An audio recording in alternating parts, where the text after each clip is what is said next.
Բարի առավոտ, օրդ բարին սկսում է իր աշխատանքը 21 TV եթերում ձեզ հետ ինչպես միշտ Վրեժ Կիրակոսյանն ու Անահիտ Կիրակոսյանն են։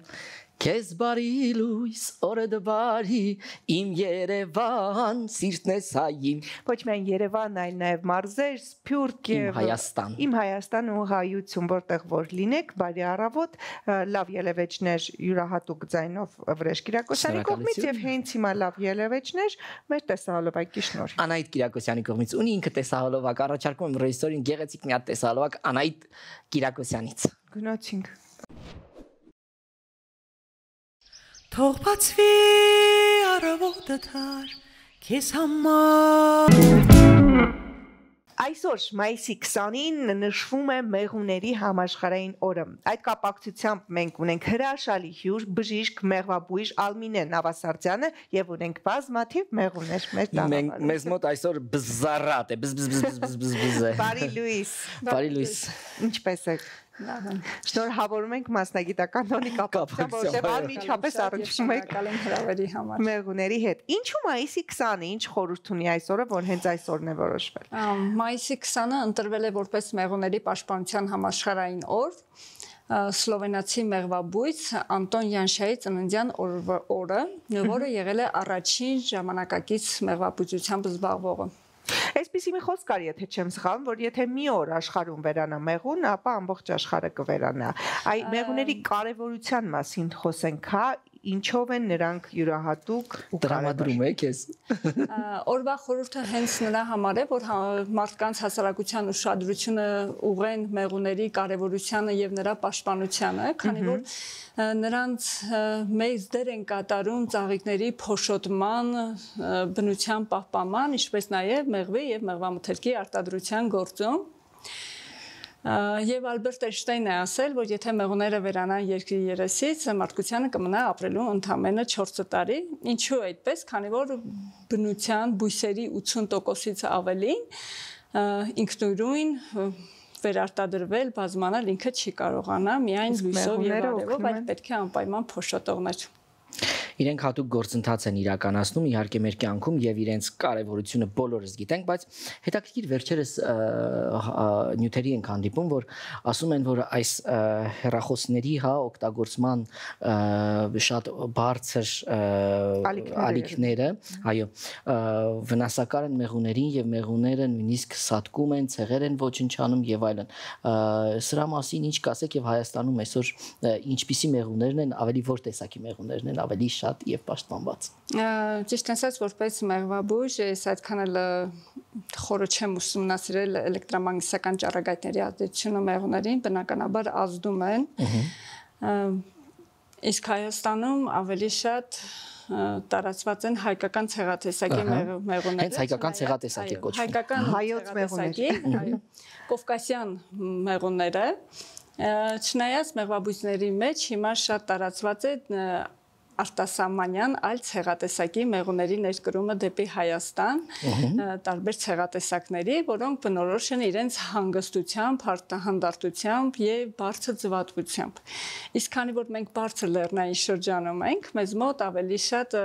լավ աշխատում են եւ բերքատվությամբ բարձր են երկարակնչիտ մեղուները, որոնք մեր հայկական մեղուներն են, կովկասյան գորշ մեղուներն են։ Իրենք ավելի դիմացկուն են, այսինքն մեր լեռներում, մեր կլիմային ավելի ադապտացված են։ Ավելի ադապտացված են։ Ինչ հետաքրքիր փաստեր կառանձնացնեք մեղուների մասին։ Ես գիտեմ, որ նրանք բազմաթիվ են, հա, օրինակ մի փետակում 60,000-ից ավել մեղու կարող է լինել, բայց մեկ մայր մեղուն լինի ղեկավար։ Այո, մեկ մեղուն, 1 կիլոգրամ մեղուն ինքը կշռում է 10,000, 1 կիլոգրամ մեղուն 10,000 հատ մեղու է։ 10,000 մեղու։ 1 կիլոգրամ մեղրը 10,000 մեղուն կշռում է 1 կիլոգրամ եւ մեկ փետակի մեջ մոտավորապես 50-ից 60,000 մեղու կա եւ միայն ընդամենը միայն մեկ մայր դա թագուհին է մեղվա ընտանիքի, որ ռիթմ է բերում մեղվա ընտանիքին, այնտեղ կարգավորումները եւ ամբողջ մեղվա ընտանիքի գործունեությունը կարգավորվում է մայր մեղվի շնորհիվ։ Երբ մայր մեղուն մահանում է փետակում, առանց խուճապի, առանց անհանգստության, առանց վախերի մեղուները բայց նպատակաուղղված սկսում են մի քանի բազմահազարանոց որդերի ծովերի միջից ընտրել մի քանի որդեր, թրթուրներ եւ նրանց կերակրել հատուկ նյութով, արքայական դոնդողով ոչ նրա համար, որ նրանք արժանի են, այլ նրա համար, որ նրանք կարող են լինել։ Վրեժը հենց հիմա մի հետաքրքիր բան է համտեսում, Սա ծաղկափոշի է։ Դա ծաղկափոշի է։ Նենց համով անայդ լվորցի։ Ծաղկացում վրեժ լսենք մեր հյուրին։ Առավոտները ծաղկափոշի կերեք, սիրելի հեռուստադիտողներ, այն իմիջիալը շատ լավ էներգիա է տալիս, ներողություն։ Ծաղկափոշին ինքը կոչվում է աստվածների կերակուր։ Եվ բոլորին ծանոթային պատկերը, երբ մեղուները տոտիկներին կպած ծանր գնդիկներով շտապում են դեպի փեթակ, դա նրանք բերում են ծաղկափոշի եւ բերում են իրենց ձագուկներին կերակրելու համար։ Ասեմ, որ ծաղկափոշին վիտամինների եւ միներալների հզոր շտեմարան է, միաժամանակ ինքը շատ լավ ադապտոգեն է վիրուսային ինֆեկցիաներից պաշտպանվելու, հիվանդություններից եւ հետո արագ վերականգնվելու համար եւ քանի որ նրանք կերակրում են իրենց ձագուկներին, նշեմ նաեւ որ հղիներին ծաղկափոշին ոչ թե ցուցված է, այլ անհրաժեշտություն է պտղի աճի շրջանը ճիշտ կազմակերպելու համար։ Շատ հետաքրքիր է։ Մեղուն որպես բժիշկ հետաքրքիր է, որովհետև մեղուներով բուժումներ են իրականացնում։ Մեղվաբուժություն, մեղվի թույնն է հենց բուժիչ։ Այն, ես այսպես կասեմ, այն ամենը, ինչ որ առնչվում է փեթակի հետ, ամեն ինչը բուժիչ է։ Այսինքն մեղվամոմը, մեղուրը, մեղուն, ակնամոմը, ծաղկափոշին, մայրակաթը, որ կերակրում են մայր մեղվին, հա, ընդ որում մայրակաթը ինքը համարվում է արքայական դոնդող, մայրակաթը համարվում է երիտասարդության եւ առողջության էլիքսիր։ Եվ դեռ վաղնջական ժամանակներին նա հասանելի է միայն քրմերին, փարավոններին եւ փարավոնների կանանց, հետո արդեն արքաներին է հասանելի եղել։ Եվ երևի այդտեղից էլ եկել է անունը արքայական դոնդող։ Հիմա երբ մենք դա ցանկանանք ձեռք բերել, որտեղ ձեռք բերենք, դեղատներում կա։ Չէ, դեղատներում դա չի վաճառվում, վաճառվում է մեղվաբույսների մոտ, ընդ որում ոչ բոլոր մեղվաբույսներն են արտադրում մայրական։ Եվ իսկականը ամենակարևորը որ իրականը դու պետք է գնես կարող է նաև այսինքն ինքը գիտեն որ խարտախություններ են անում չէ իհարկե դրա տակ վաճառում են Անայ ջան դու ինձ կասես ես քեզ կօգնեմ դե նույն բանն է մեղրի մասով չէ կա իրական եւ կա շաքար տված եկեք բադ բաներից չխոսենք եկեք խոսենք այսօր մեղուների օրն է եկեք խոսենք հենց իրենց այս հրաշք կենթանիների մասին որոնցից մենք շատ բան ունենք չէ Անայից սովորելու իհարկե իրենց կարգապահությունը իրենց մի խոսքով ամեն ինչ իրենց մոտ շատ հետաքրքիր է Մենք սովորելու մարդկությունը շատ բան ունենք մեղուներից Եվ այսօր իրենց օրն է Մեղուների հետ կապված խարդախությունների մասին առաջին անգամ խոսել է Մխիթար Գոշը իր դատաստանագրքում թե ինչպես իրականացնեն մեղուների եւ մեղրի արքու վաճառքը ինչպիսի պատիժ է նախատեսված անառողջ մեղվաընտանիք կամ առանց կերի մեղվաընտանիք վաճառողի համար Եվ մեղվի թույնը հա որ դրա մասին խոսենք Թույնը ապի ինքը կոչվում է ապի թերապիա ջուղը ապի մեղու եւ թերապի բուժում այսինքն բուժում մեղուներով այն ամենը ինչ հնարավոր է ստանալ փեթակից կիրառվում է բուժման հասկանալի է ինչ հիվանդությունների դեմ է կոնկրետ ցուցված մեղվու խայթոցը հա այսինքն որ քեզ պետք է պարտադիր մեղուն խայթի օրինակ այսինչ հիվանդությունից եւ դու կբուժվես կամ քեզ լավ կզգաս Նյարդային համակարգի բազմաթիվ հիվանդությունների դեպքում ինքը ցուցված է Ցուցված է սիրտանոթային համակարգի հիվանդությունների դեպքում, շնչառական խնդիրների դեպքում, հոնաշարժական համակարգի, հոդային համակարգի հիվանդությունների դեպքում, աուտոիմուն խնդիրների դեպքում շատ արագ կարգավորում է։ Այստեղ գիտեք ինչ է տեղի ունենում։ Այստեղ մեղուն սովորեցնում է օրգանիզմին ճիշտ աշխատել։ Եվ այդ աուտոիմուն պրոցեսները կարգավորվում են եւ օրգանիզմը սկսում է արդեն աշխատել, իմունիտետը սկսում է աշխատել հենց օրգանիզմի օգտին, ոչ թե օրգանիզմին դեմ։ Եվ բոլոր խնդիրները իրենք հետ են զարգանում կամաց Հետաքրքիր է բազմաթիվ փաստորեն հիվանդությունների դեմ մեղուն կարող է բուժման շատ լայն սպեկտր եւ բացի բուժման լայն սպեկտր ունենալը նաեւ ինքը անվնաս է պրակտիկորեն անվնաս է իհարկե կան նաեւ հակացուցումներ Ինչպիսի հակացուցումներ Օրինակ առաջին տիպի շաքարային դիաբետը ինքը համարվում է հարաբերական հակացուցում սուր եւ քրոնիկ վիրուսային հիվանդությունների սրացումները կամ սուր հիվանդությունները, ինֆեկցիոն հիվանդությունների հակացուցումը, հետ պատվաստումային շրջանը ինքը հակացուցում է։ Օրգանական անբավարարությունները հակացուցում են եւ ամենակարևոր հակացուցումը դա մեղվի թույնի անտանելիությունն է։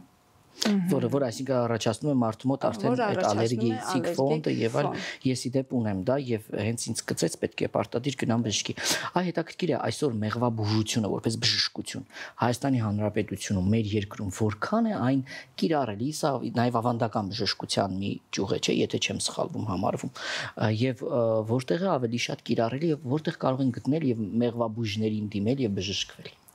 Անկեղծ ասած, ես ինքս մասնագիտությամբ լինելով բժիշկ, ես ապիթերապիային ծանոթացել եմ 2016 թվականին Հայաստանից հազարավոր կիլոմետրեր հեռու։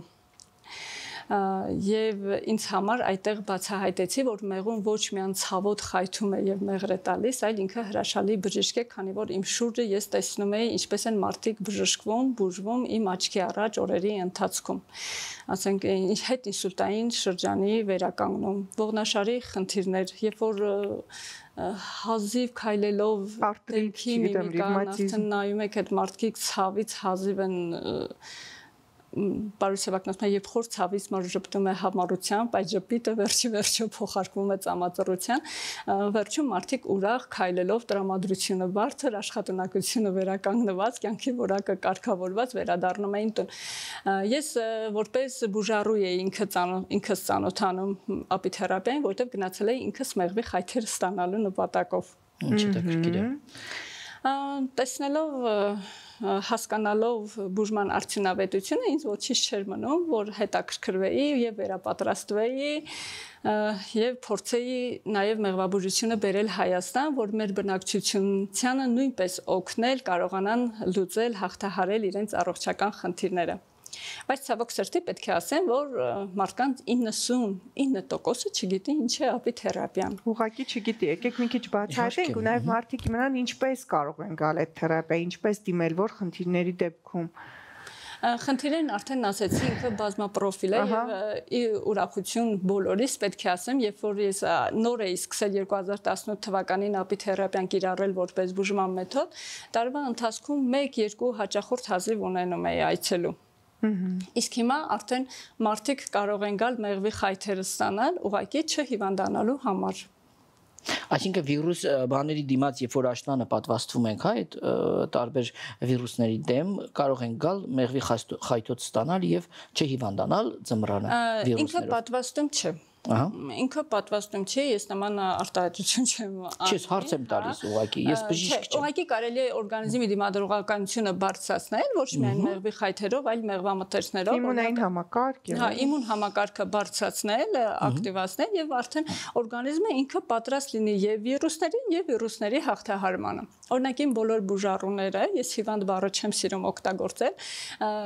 բոլոր բուժառուները ուղղակի sense հպանցիկ անցնում են վիրուսների կողքով կամ չեն հիվանդանում կամ եթե հիվանդանում են շատ արագ 1-2 օրում արագ ապաքինվում են։ Այսինքն ծանր կլինիկա չի լինում, եթե անգամ հիվանդանում։ Ոչ բարդացումներ է լինում, ոչ ծանր կլինիկա է լինում։ Էլ չասեմ մամաները, որոնք հաճախ են դիմում իրենց բալիկների իմունիտետը վերականգնելու, բարձրացնելու համար, այն բալիկների, որոնք ասում են, որ ըստ իրենց ամսվա սկզբից մինչև ամսվա վերջ իրենք հիվանդանոցում են, անդադ տարվա մեջ մի 10 անգամ հիվանդանում են, ամռան շոքին գալիս են այսպես հաստվադալասկաներով հագնված, բայց հետո արդեն մամաները ուրախությամբ նշում են, որ իրենք ակնամում են խմացրել իրենց երեխաներին եւ ուղարկել են անձրևի մեջ խաղալու կամ ձների մեջ խաղալու։ Ճիշտ ժամանակն է կիրառել իսկապես օգտակար, բուժիչ, ինչու ոչ, որ ամբողջ տարին չհիվանդանաք, ուրիշ վիրուսներ չունենաք, հանգիստ գնացեք եւ ստացեք բուժումը, իհարկե եթե չունեք հակացություն, օրինակ ինչպես վրեժը, չէ՞, քոփարական, քեզ բացապես չի կարելի։ Մեզ մնում է եւս մեկ անգամ շնորհավորել ձեզ այս տոնի կապակցությամբ ու եւս մեկ անգամ հիշեցնել հեռուստայտողին, թե ինչքան կարեւոր են մեղուները մեր կյանքում ու պետք է լինենք ուշադիր, հետեւողական ու տարածենք այս նորությունը, որովհետև մեղուների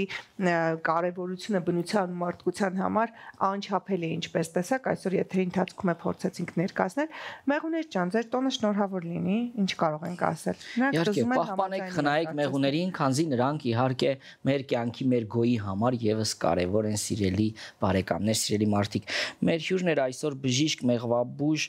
Ալմինե Նավասարդյանը, ով խոսեց մեղվի եւ նրա անհասկանալի եւ հասկանալի արդեն բոլորիս համար կարևոր նշանակության մասին մեր։ Շնորհակալություն ձեզ։ Շնորհակալ համար։ Շնորհավորում ենք եւ մաղթում ենք ձեզ շատ բուժարուներ եւ շուտ ապաքինում բոլոր բուժարուներին։ Բոլորիս առողջություն։ Այսօրվա համար նախատեսել էինք այսքանը, մեղրի նման քաղցր զրույց ստացվեց, կարծում եմ։ Շատ։ Մեղուների արտադրած։ Այո, քաղցր։ Իսկ մեր եթե նվիրված էր ոչ միայն մարդկանց, այլ նաև մեղուներին սիրելիներս, հուսանք մեղուներն էլ լսեցին իրենց մասին ու ուրախացան։ Շնորհավոր ձեր տոնը։ Լավ եղեք, կհանդիպենք հաջորդ աշխատանքային առավոտ։